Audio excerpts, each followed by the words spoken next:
En el periodo de enero a septiembre del 2020, 6.400 casos de violencia sexual han sido reportados por el Ministerio de la Mujer, una cifra alarmante. A comparación con la del año pasado, 1.338 casos fueron registrados solo en septiembre del 2019.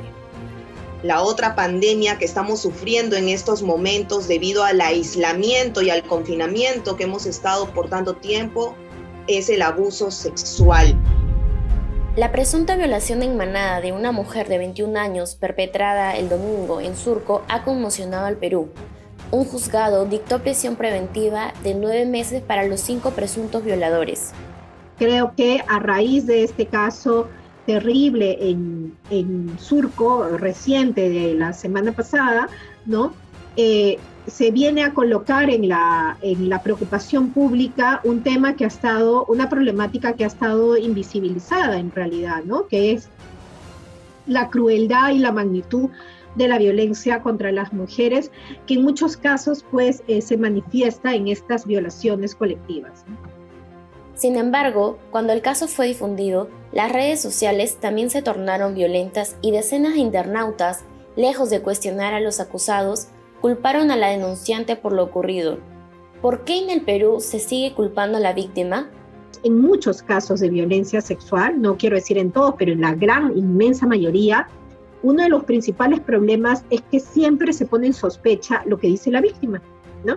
Y eso es algo que obstaculiza que es una de las principales barreras para las mujeres para acceder a la justicia, ¿no?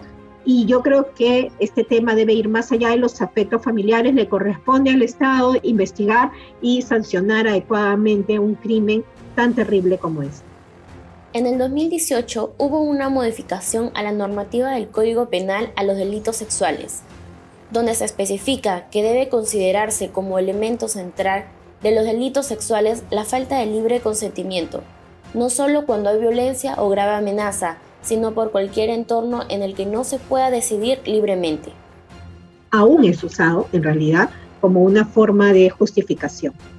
Ahora, lo importante es que estas normas y estos cambios normativos sean aplicados adecuadamente por las autoridades, ¿no? Y creo que al respecto, si bien hay varios esfuerzos por capacitar a jueces, fiscales, Policía Nacional, estos esfuerzos de capacitación continua, sobre todo al Ministerio Público, a funcionarios en el Poder Judicial, es decir, jueces, ¿no? Y también, por supuesto, a la PNP, es algo que debe darse de forma permanente, ¿no? Tenemos que incidir mucho en la formulación de propuestas mucho más integrales en donde podamos abordar un trabajo articulado entre el Ministerio de Inclusión Social, entre el Ministerio de la Mujer, el Ministerio del Interior, los CEM, que son los Centros de Emergencia Mujer, que pareciera que estuvieran trabajando de manera disgregada, y es importante en este sentido y en este contexto además tan caótico y tan problemático que nos está tocando vivir, entender de que la otra pandemia es la pandemia de la violencia sexual. Susana Gutiérrez señala que es importante el trabajo conjunto del Ministerio de la Mujer con el Ministerio de Inclusión Social y el Ministerio del Interior, que cumple un rol importante con las comisarías, debido a que muchos de los comisarios no tienen conocimientos para abordar casos de violencia. Nuestras niñas y niños están desamparados. Todavía tenemos muchas trabas ahí. Cuando, por ejemplo, y pongo un ejemplo nada más, cuando una mujer va a hacer una denuncia a una comisaría, muchas veces no contamos con los médicos legistas que puedan verificar de pronto algún tipo de maltrato que haya percibido, que haya tenido esta mujer, y esa mujer regresa a su casa y termina siendo asesinada. Si las mujeres no son adecuadamente atendidas cuando van en búsqueda de justicia, pueden retroceder en su intento de buscar justicia, pueden no, de hecho, se tienen que dictar medidas de protección contra las mujeres que sean efectivas, ¿no? Para no lamentar luego feminicidios que estuvieron alertados.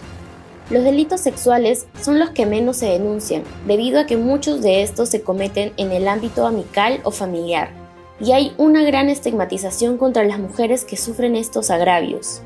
Se necesita trabajar a nivel de la educación y de la ruptura de estos estereotipos de género que finalmente sostienen la violencia y que hace que malos profesionales, como este abogado que a propósito del caso de la violación múltiple señaló que esta señorita le gusta la vida social como una forma de justificar y culpar a la víctima de la violencia, no se repitan, ¿no? No se repitan o las rechacemos inmediatamente que estas surjan. No existe ningún escenario en el que se justifique el abuso sexual. Es vital promover principios y educar para erradicar el ADN machista, enseñar y comprender y respetar que un no es un no y que el silencio no otorga. Esa es la única manera de que las mujeres podamos caminar sintiéndonos libres y sin miedo.